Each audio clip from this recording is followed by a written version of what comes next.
welcome to Two Split. Today we treat our Gen Zs to the top 20 technological moments that changed our lives or made a big impact for a short period of time.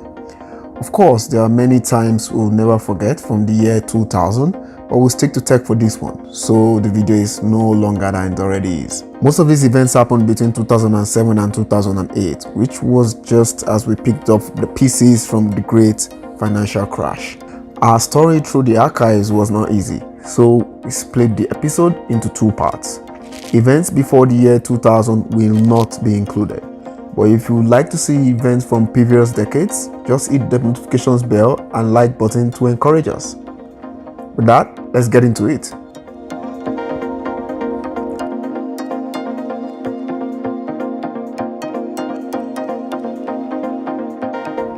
Number 1, the dot-com bubble. Don't get this twisted. The 1995 dot-com trend set the foundation for a massive internet expansion. Just ask Jeff Bezos. The problem is, there was so much glut and many companies were overvalued in the stock market. On the 15th of April 2000, the bubble finally burst, which set a negative dominoes effect on everyone. Here is one of the many news flashes during the period. It was very, very difficult to put the brakes on, and by 1 o'clock everyone threw in the towel and said it's a foregone conclusion, these things are going down, we'll wait till Monday to get back in the game.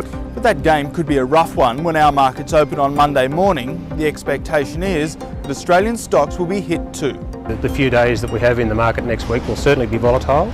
The only saviour, Aussie stocks are not as overvalued as those in the US, and some have lost up to half their value already. There could well be some very good buying up there. I think people who panic will be probably be making those bargains available to the canny investor. Since 2000, we've had crashes every 8 to 10 years. 2008, 2020, and hopefully no more bubbles busting, as it will take more people around the globe down with it. Here's a quick advice. Nothing lasts forever, including bubbles. Number 2, Napster. The year was 1999, when MP3 playlists were built from ripped CDs. Napster just came in and people stopped paying for music, which was too bad. What was too good is we now pay for music streaming and no longer rip CDs. Here are some of those moments. I changed my tune once I learned that there are already 40,000 people using this thing. It was one of the first large-scale peer-to-peer file-sharing programs. It allowed users to access music files stored on the hard drives of fellow Napster users. Napster was merged with Rhapsody in 2011, but started a huge digital music revolution, which now has big players like YouTube Music, Deezer, Spotify, Apple Music, and so on. More sharing platforms also sprung up but faced shutdown due to copywriting issues. Number 3, Gmail. Before April 2004, the top 3 email providers were Hotmail, AOL, and Yahoo Mail.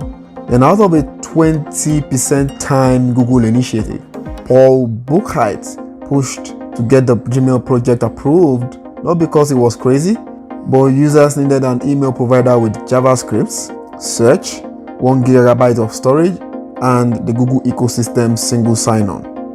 When it was being launched, we had this nice teaser, and the rest is history.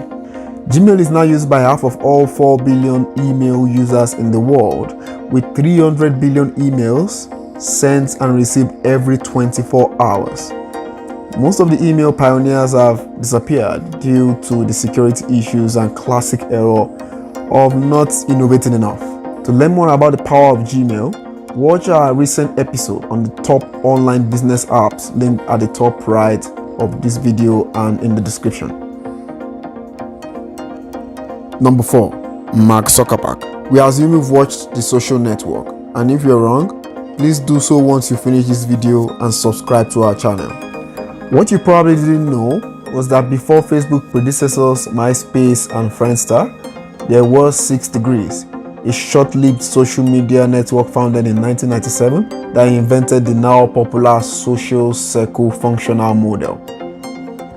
Back to Mark Zuckerberg and his early CNBC interview. Well, it's impossible to tell. When we first launched, we were hoping for, maybe 400, 500 people. Harvard didn't have a Facebook, so that's the gap that we were trying to fill. And now we're at 100,000 people, so who knows where we're going next. We're hoping to have many more universities by the fall, hopefully over 100 or 200.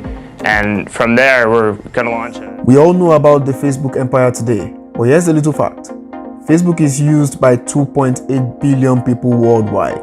We could as well be 4 billion, if not for around 1.3 million fake accounts deleted every year. Also, the recent Facebook downtime was felt like a shockwave around the world. More on that on a later episode. Number 5. The iPhone. What was interesting with the invention of the iPhone in 2007 was its novelty. Everyone was pretty happy with BlackBerry, Nokia, and Co. The iPhone was a testament to a product defining the market, not the other way around. Even Steve Jobs was initially against the idea. The iPhone is the most influential product in history and also the most brutal project for most Apple staff members involved.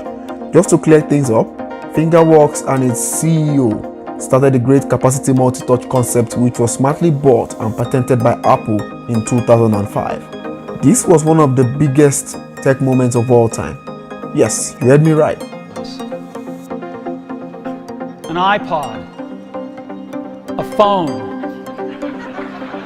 and an internet communicator. An iPod, a phone. Are you getting it?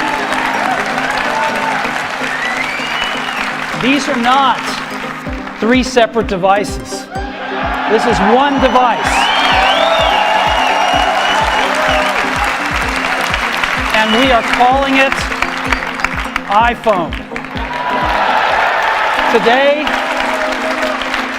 Today, Apple is going to reinvent the phone. From 1 to 12, iPhones are no longer a surprise, with around 1 billion of them in use with 17% global market share. What amazes us at ToolSplit is how most of the iPhone users have to upgrade every single year without ever changing the way they use the smartphone. Apple created many other innovative products, but we'd bet that the iPhone was their biggest yet, which propelled the smartphone industry. Number 6. The Tesla Roadster, Unit 1. Here's a history lesson. Tesla was founded in July 2003 by Martin Eberhard and Mark Terpenin. Then Musk came into the picture in 2008. A year later, the Tesla Roadster was produced, followed by many others in the now EV revolution. Between 2019 and 2020 was when Tesla just rose to the moon, literally. To put things in context though, Tesla's stock price rose 1,000% and now everyone wants to drive or even make an electric car. Number 7. Xbox. Just like Apple, Microsoft was keen on hitting the gaming market. Why, you might ask? From 1996, there was no American company competing with Asia since the end of Atari's run. Also, in the same weird way, Mr. Gates and his comrades saw PlayStation 2 as a threat to the PC and were convinced Microsoft's software capacity will perform gaming wonders. In this event, the Xbox was unveiled on November 15, 2001, along with The Rock, who was and still is one of the biggest celebs at the time. Quite phenomenal. But the box itself is another thing that we put a lot of energy into. So you may have been wondering what this draped device was here. This is the Xbox. And so for the first time, let me now unveil Xbox.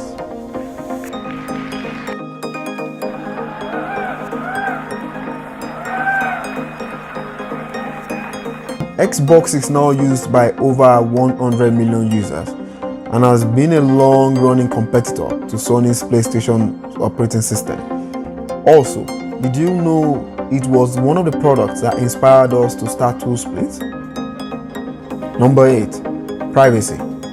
Some background. Just like Brexit, the EU General Data Protection Regulation, also called GDPR, shook all tables around the world on April 14, 2016.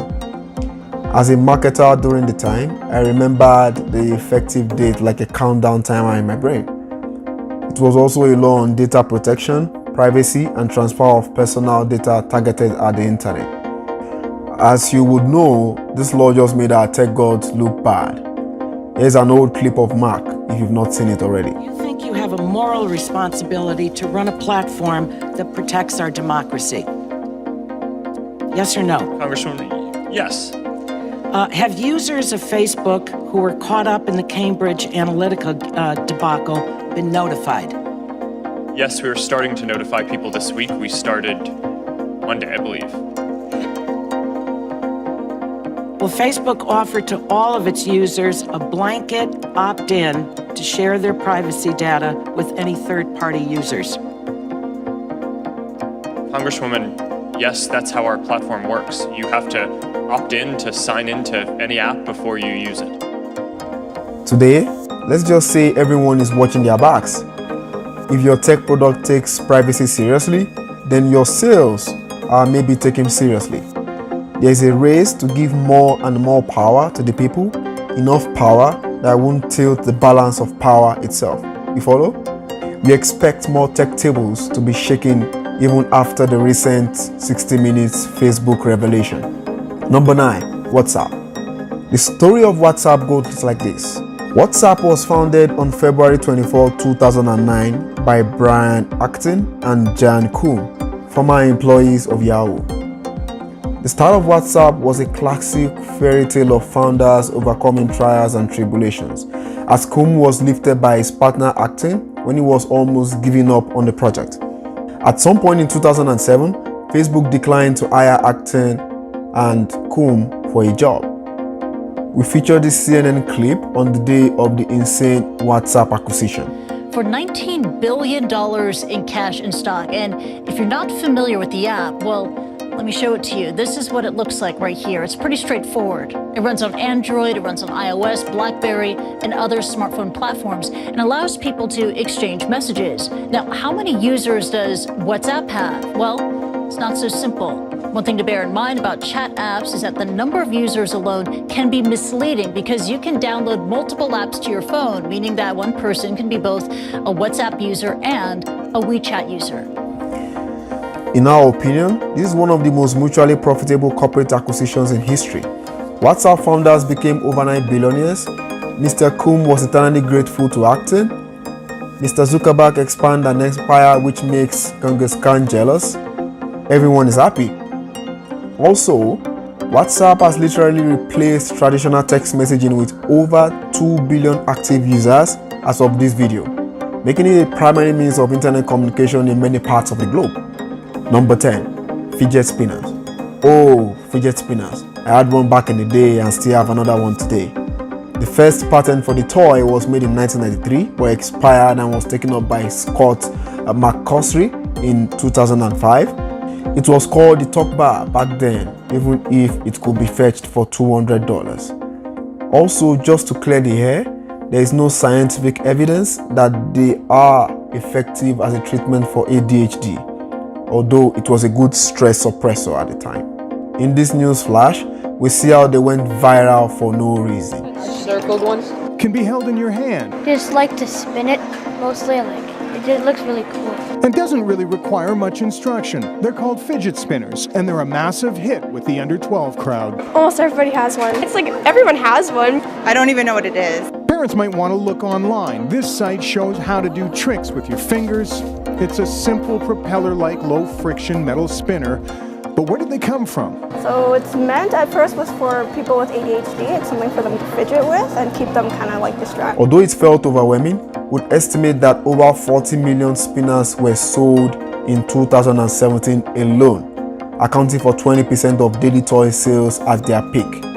Sadly, the trend died as soon as it started, with concerns of injury, distractions, and just popularity for no reason. And here is the first part of our episode. Hit the notifications bell to get the second part of this episode. Take care.